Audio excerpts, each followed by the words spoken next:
All coppers are bastards. I'm so sorry for that accent. Also, that's what ACAB meant originally. Nowadays, ACAB, or its numerical version 1312, tends to stand for the decidedly less inflammatory all cops are bad. Obviously, the phrase may still seem off-putting to those who are not as familiar or engaged with the history of American police brutality, racism, and near immunity from consequences, but at its core, ACAB is just about standing up and advocating for change. Basically what people who use the phrase are saying is that a system such as ours is so plagued with issues that even the concept of a good cop is an impossibility.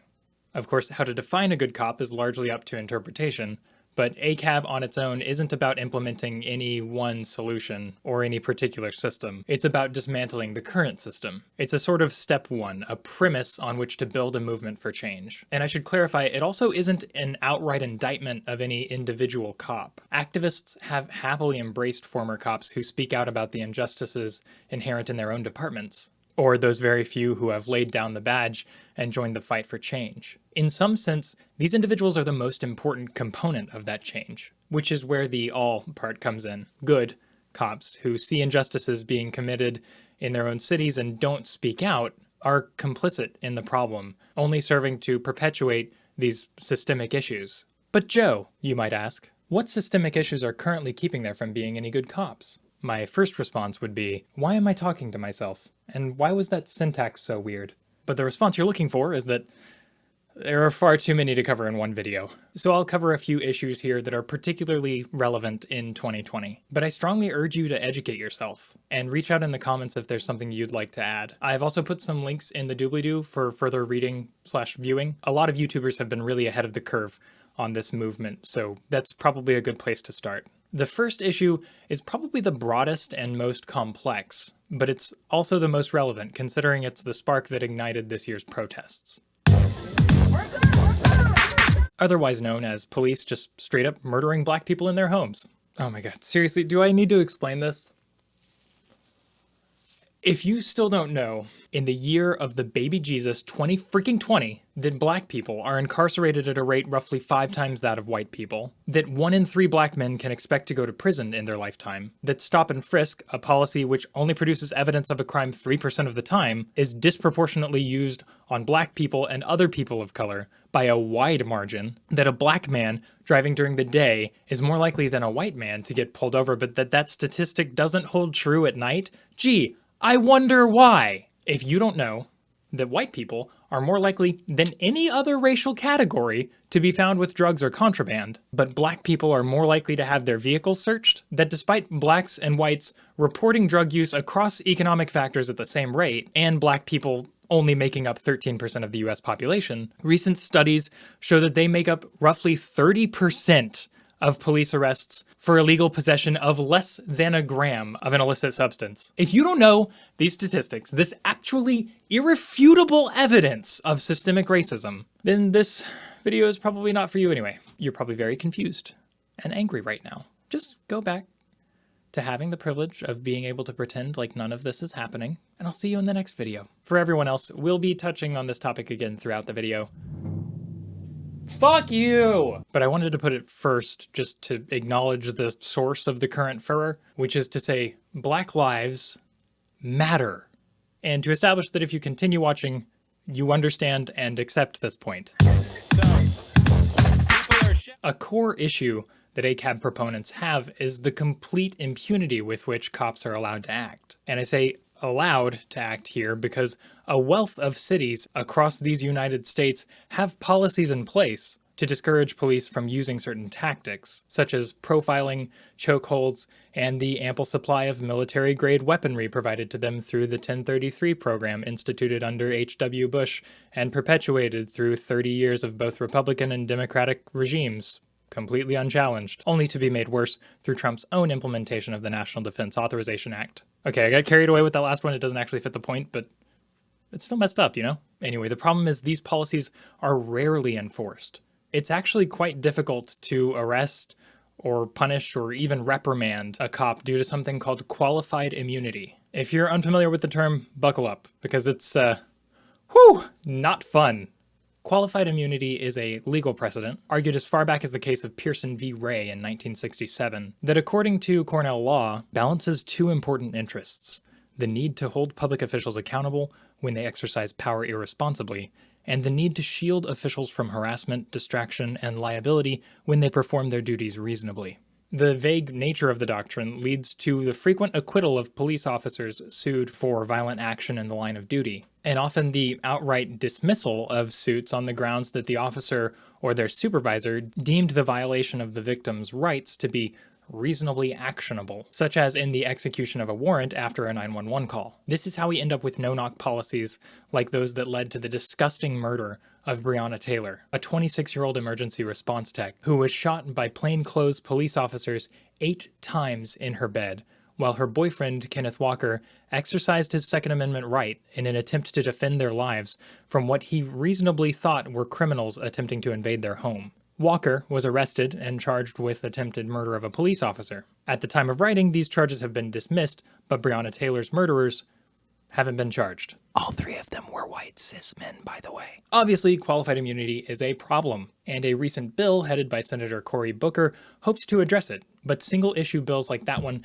can only limit the effects of qualified immunity legislatively. It'll require judicial review or a revisitation of the 11th Amendment to overturn the legal precedent on which qualified immunity is based. You see, qualified immunity is an emergent property of the 11th Amendment, which states, "The judicial power of the United States shall not be construed to extend to any suit in law or equity, commenced or prosecuted against one of the United States by citizens of another state or by citizens or subjects of any foreign state." Now, I'm no legal scholar, so I don't really understand how a tax-funded municipal organization that exists ostensibly to protect and serve its taxpayers is in any way judicially separate from said taxpayers. But such is the great American Constitution. To make matters worse, previous rulings that reference the 11th Amendment have established that the United States Congress can't overturn expressions of the 11th Amendment, like qualified immunity, through federal law alone, but rather through state legislatures. I'm going to quote here from Joseph Beckham's The 11th Amendment Revisited. In 1995, the court held that Congress had exceeded its Commerce Clause authority in enacting a statute that provided criminal sanctions for the possession of a gun within 1,000 feet of a school. In that decision, Chief Justice William Rehnquist concluded that the power of Congress to regulate is limited to activities that substantially affect interstate commerce, and that matters such as public education and crime control were uniquely within the authority of the sovereign states. So I guess what I'm saying is all cops are and have been and will continue to be bad until we vote Republicans out of the state legislatures. Oh, I'm sorry. I misspoke there. My script said bigots and my brain just sort of auto-corrected. Qualified immunity isn't the only reason it's difficult to punish cops who abuse their power or use excessive force. While legislators can draft all the bills they want to try and reverse the effects of specific federal policies, hundreds of millions of dollars from police unions and lobbies like the Fraternal Order of Police go into preventing those bills from ever becoming law, or even seeing debate on the Senate floor. Shortly after I started writing this script, Booker's bill was prevented from coming to the Senate floor, and now there are about 30 different versions of the qualified immunity bill being debated against each other, so point proven, I guess. The Fraternal Order of Police, or FOP, is a sort of grand lodge that manages and lobbies for 2,200 smaller lodges and their members across the country, which exists, and I'm paraphrasing from their website here, to improve the working conditions of law enforcement officers and the safety of those they serve through education, legislation, information, community involvement, and employee representation.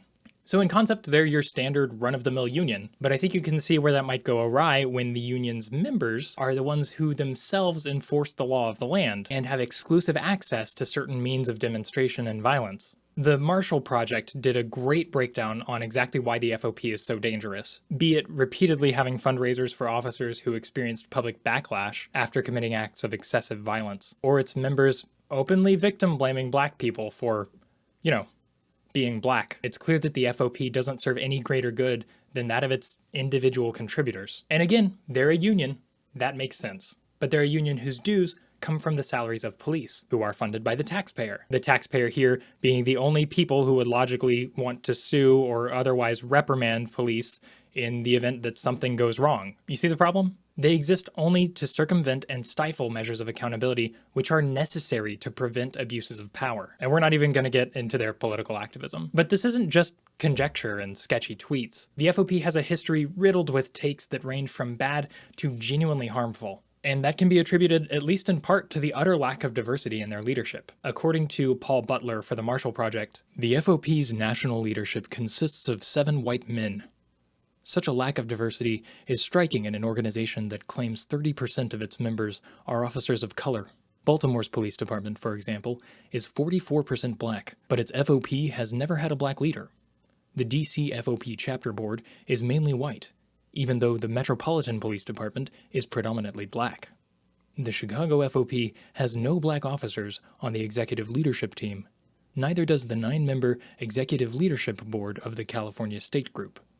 Obviously, diversity alone isn't a solution. Black and POC cops are still more likely to use excessive force in encounters with black citizens than white citizens. But there is some evidence that more diverse support organizations, such as the candidly named 100 Blacks in Law Enforcement Who Care, or the New York Civil Liberties Union, can have a positive effect in the short term. Unfortunately, the FOP, and organizations like them, are independent on paper, even though their platforms and pocketbooks exert a direct force on our police system in terms of how police officers are managed both on and off duty, which means regulating them or forcing some sort of change in management legislatively is nearly impossible. I know, it's frustrating, right? That's one of the many reasons ACAB proponents lean more toward the defund, abolish side of reform than just the reform side. And I know that wasn't very much info or data about the Fraternal Order of Police, but that's not the point here. I simply wanted to make you aware of its existence so you can do your own research and come to a conclusion about the FOP that way. Also, I would strongly encourage you to check out Vox's write-up on the issue, titled Police Unions Explained, which I've linked in the doobly-doo.